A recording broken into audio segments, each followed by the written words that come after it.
As Generous Life, what we're really trying to do is help people experience the joy of generosity. And one of the ways in which we do that is connecting people to organizations that are doing really incredible work. We chose this venue purposefully. We're across the street from Independence Hall.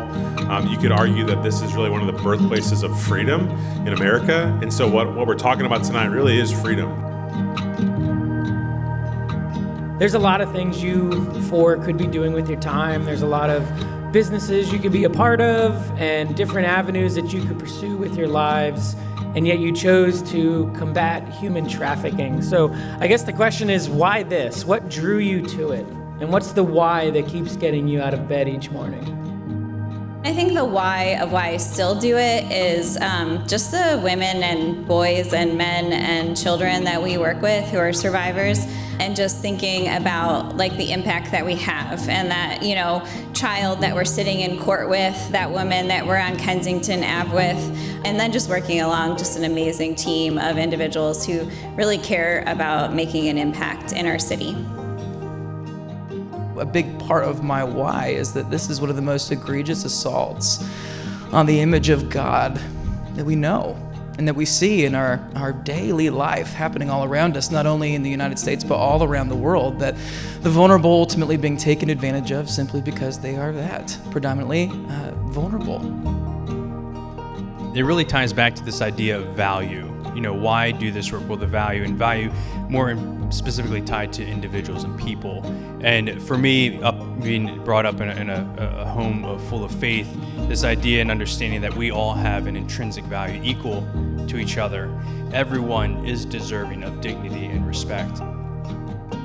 God really opened a window at first for me, and I think we just continue to walk through doors that open that lead to additional capacity to serve in our community through community outreach, direct street outreach, in the encampments, visiting many who are unhoused and very, very vulnerable. More than half of our leadership is women who have lived experience, and that keeps me showing up every day for work.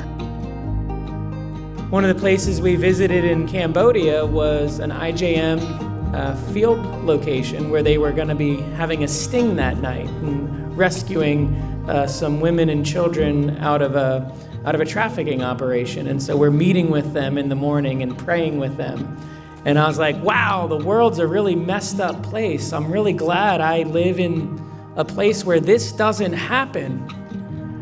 Only to come home and realize I had to go across the world to understand a reality that's happening in our own backyard as well. We often ask them, like, if you're willing to, will you write something down so that you can encourage another woman in the future that's maybe considering this program?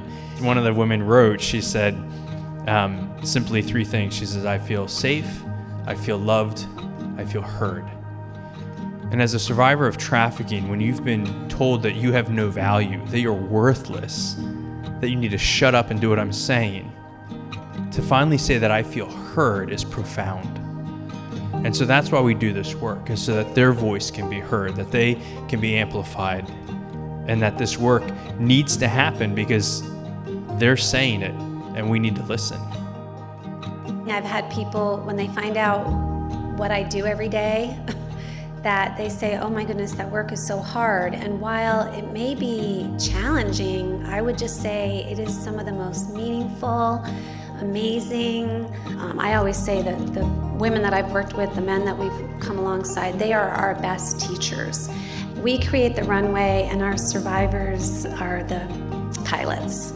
And I think when people are interested in this work, whether it's through prevention, whether it's supporting or partnering, you can help us lengthen the runway. And that is, learning about it. What are the signs? How can we prevent? One of the most preventative factors for a youth is just having one person who's involved in their life and, volunteer with like a big brother, big sister, go to your church after school program, whatever it is, and get involved. And of course, as Carol already shared, just educate yourself on what trafficking is and understand it. much like my friends up here have all mentioned as well, talk about it. Let's have the conversation. Let's have moments like this. You all have influence in your communities, and so have conversations. Share about this. Start a conversation. Who knows what can happen on the other side of that? God, what a great evening. Thank you for all the things that you're doing in this world. We can look out and sometimes see all the evil, all the wicked, all the horrible things that we can do to one another and wonder, where are you and what are you doing? And yet here we have 4 examples of where you're working in powerful ways.